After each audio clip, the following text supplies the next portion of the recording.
What do you do when your daughter begs you to come and look at old cars that were around when your dad was a lad? You were begging. Anyway, we're going to have a great time.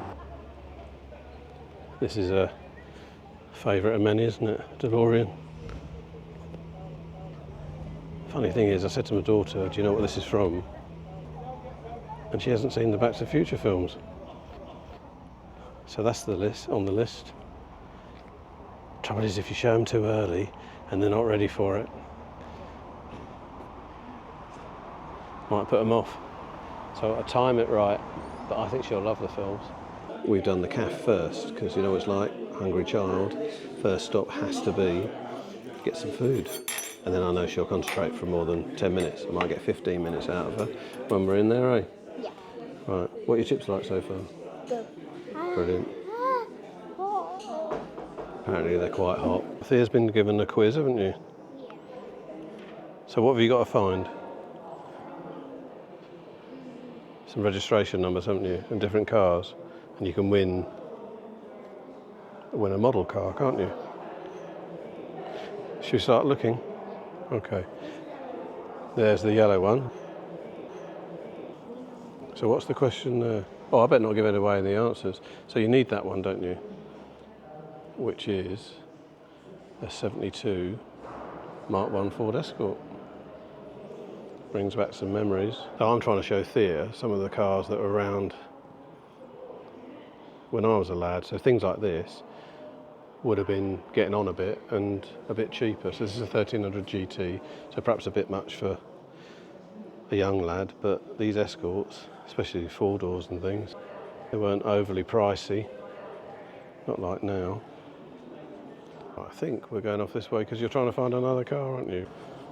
I really adore this. I like old Transits anyway, but this is a Transit camper from 71. I think it's amazing they survived, because these sort of things, well, the vans in particular, got a lot of abuse, and they're used heavily, aren't they? It's only knit, quite primitive by today's standards, but it looks amazing.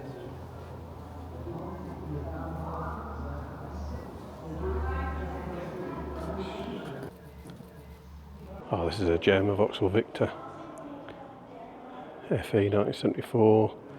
Look at that. What a shame, there's a bit of display stuff and it's a bit packed in. So it's actually quite hard to film. And that interior looks lovely. I'd love to look inside that, but there's no way you can get through. See what's on the other side.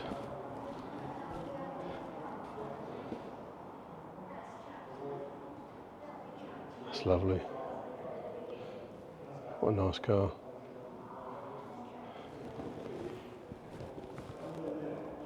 Another Vauxhall here. This is what was it, an 82 Cavalier, and it kind of means something to me because I had a blue Y reg, so this is an X reg, so I would have had an 83 I bought for 700 quid because my 3 litre Granada packed in. I was at uni at the time, and yeah, I needed a run around quick, and it was a chance buy, and I just had to take a punt, and it served me well. When I was on a placement, I had to go up to Doncaster every weekend and back, or the other way around, come home from Doncaster, and it did a fair few miles for me without a problem. 700 quid. So that's a cool car. Another Vauxhall. I do like my Vauxhalls. So this is an early Viva.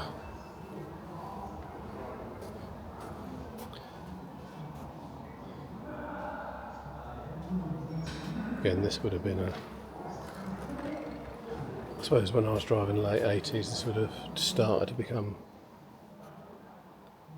classed as a classic.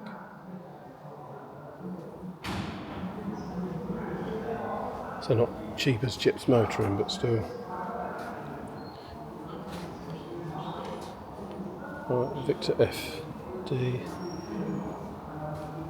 See, I love these Vauxhalls. A lot of people like the Fords, which I don't mind, but I really love my Vauxhalls. They're It's so much more rare.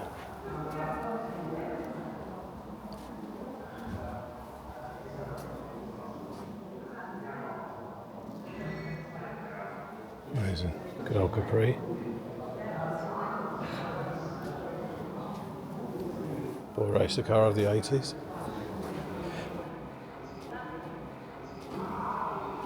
Mate had a Mark II that was held together with hammerite paint. Classy.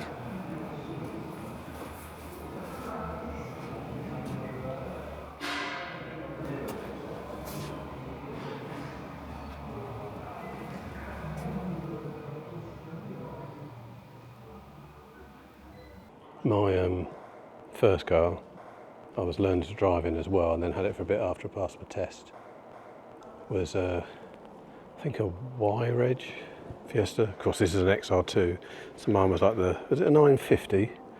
I'm sure someone will know. Let's see what there's a girl I knew had a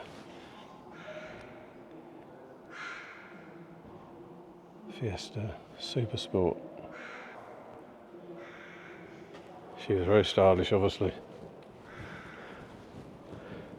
Brings back memories. And then bizarrely, I passed my test and I bought a 78 Camaro 5 litre. Wildly different.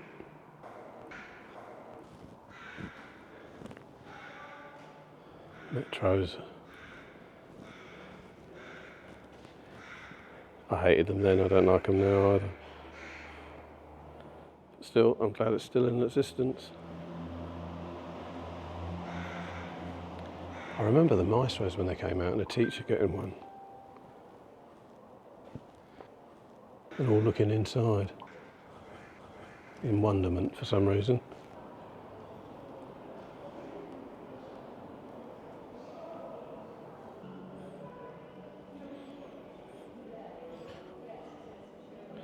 A few awesome Triumphs.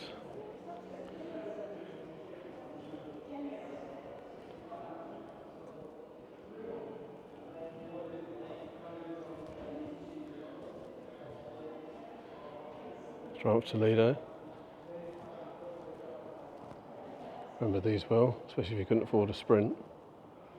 Or the Dolomite Sprint. Ooh.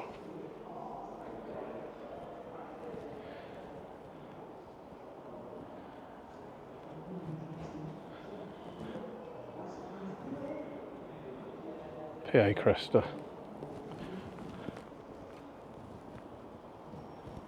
A fair few of these in the 80s, rock and roll events.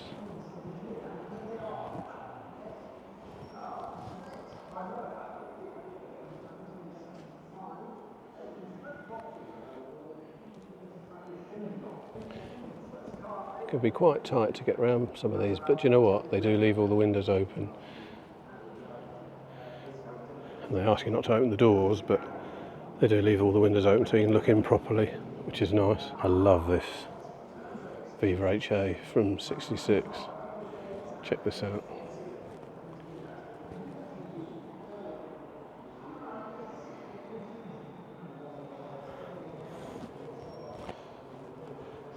I got a flash of nostalgia when I saw this. Does anyone remember these? It was Esso, wasn't it? I've got a Tiger in my tank.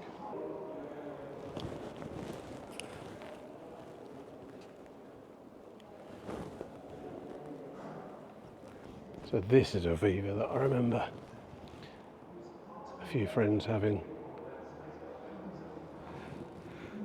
So this is a 70, so in the 80s this would have been a, say, 15 to 20-year-old car. So probably just becoming a classic. But to some, just an old car. Another favourite of mine. I remember, like, when I was not old enough to drive, but looking in the papers and seeing Mark III Cortinas, and I liked them, and I don't know, it'd be like 50 quid or something, £100. But I always remember those rusty wheel arches. The neighbours had one and I was almost like watching it deteriorate. But I loved the shape as a kid.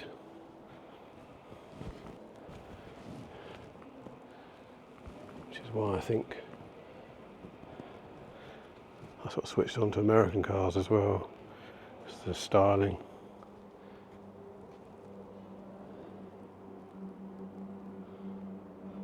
Beautiful. Now, definitely as a new driver in the late 80s, one of these Mark III Escorts was on the list. And when I started driving, this would have been probably too new, this Mark II Astra from 87.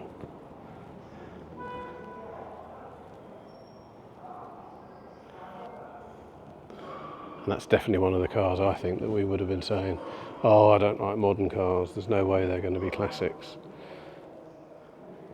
Well, here we are.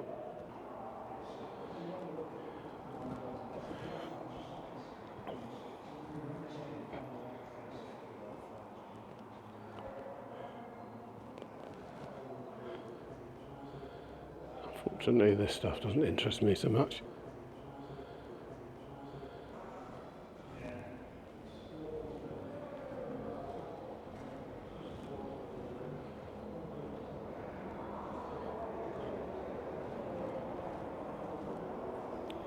We're not going to stop on all of these cars because I think you really need to visit this place because it's great fun. Honestly, this is great. Certainly if you're my generation, you're going to look at a lot of these and remember them on the road a lot more. It's a Cortina Mark II Estate ambulance. And there's a Mark I. I do love estates, because to me they got a harder life as a Victor estate. They got a much harder life. They're used for stuff, you know, you cart crap around in them. So they weren't destined to last. You pass stuff in them for holidays, like I'm doing now. So when I see them now, I'm so pleased that, you know, they've survived. And of course now we look after them, don't we?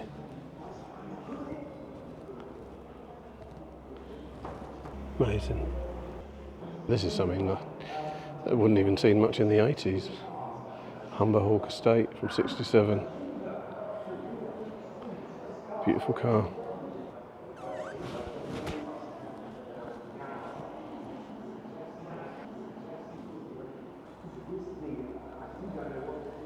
Do you know what, I just had to film this, right, because whenever I'm with my daughter and I see a Tesla go, I will say, watch out for the milk float.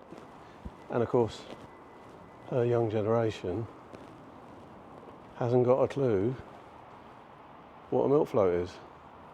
So there is one for all the younger viewers. That was a good couple of hours. Did you like it there? Yeah.